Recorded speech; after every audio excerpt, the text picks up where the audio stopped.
Bloody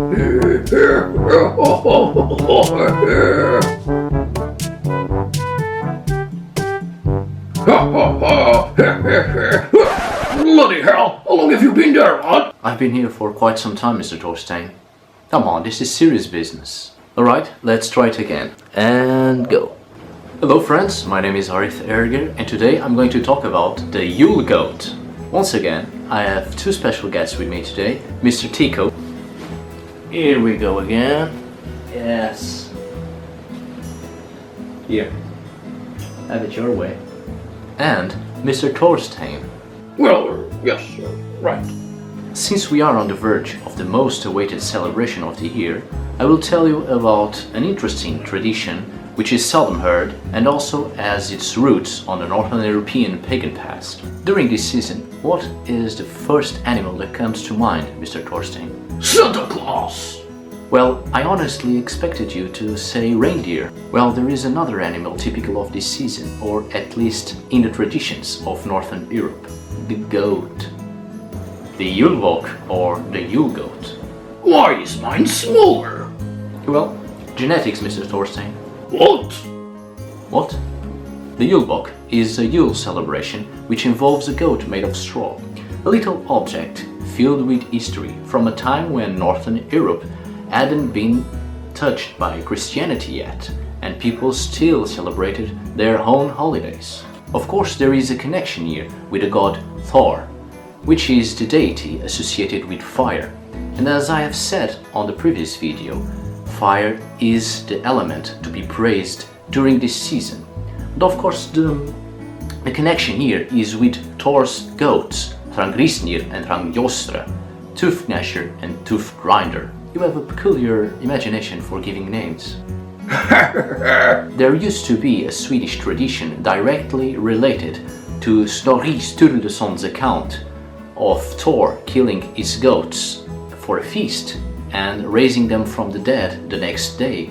We can see the connection here with the sacrificed animals during this season to be consumed and to be offered to the gods. Unfortunately, this folk tradition, well, not the one of sacrificing animals, but the one I am about to tell you, seems to have gone since the mid-20th century.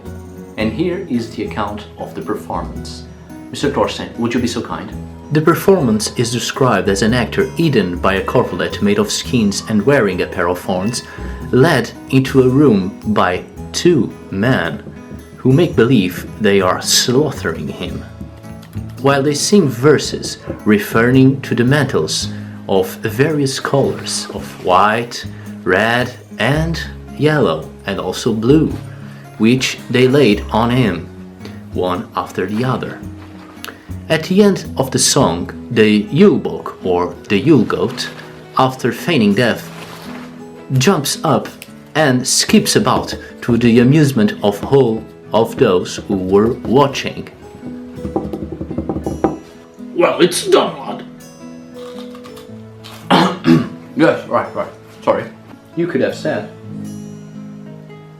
And he's gone. I think he's mad at me. Let's replace Mr. Tico with his teddy bear. We usually hear about goats in the Norse folklore, most of the time being the companions of the Tomten. A Tomt is a small mythological creature associated with the winter solstice, no more than 3 feet tall, with a long white beard and colorful clothes. These small creatures are usually known as gift bearers, and we can see here the association with Father Christmas, who in turn has a strongly connection with Odin, who was most of the time called the gift bearer and the giver of gifts. And there he is again, he just went to the bathroom. There was also a Norwegian tradition called the Julebukking.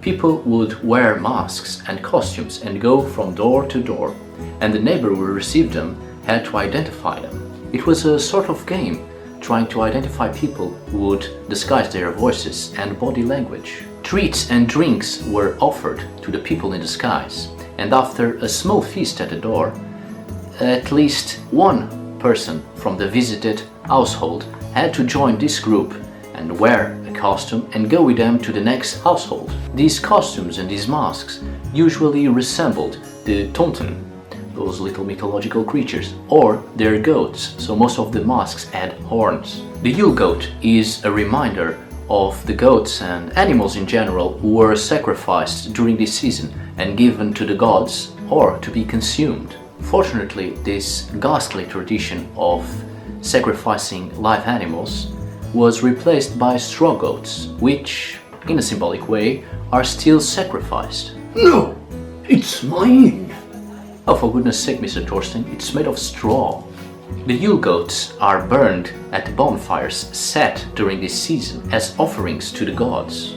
Again, we are reporting to that same story that I have told on the previous video about praising fire, light and warmth.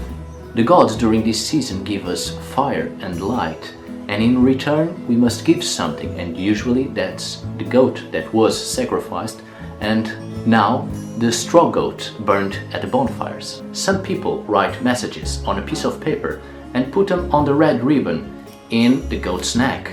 Since the Yule Goat is going to be burned at the bonfires, these little messages, these wishes, go directly to the gods, and so the next year our prayers might be answered. Mr. Thorsten, do you have any particular wishes? I'm curious. Well, peace, prosperity, and... No, I mean something personal.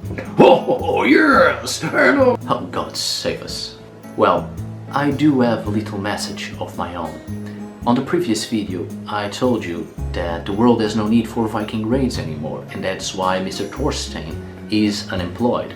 But in truth, the world has no need for any sort of violence. Haha! Oh, I'm sorry. 2016 was a terrible year in general, and I do hope that in 2017 will be the year that we will start to walk towards peace, friendship, mutual help and love. And that is my little message to all of you. I hope you liked this video, and please subscribe to the channel if you can.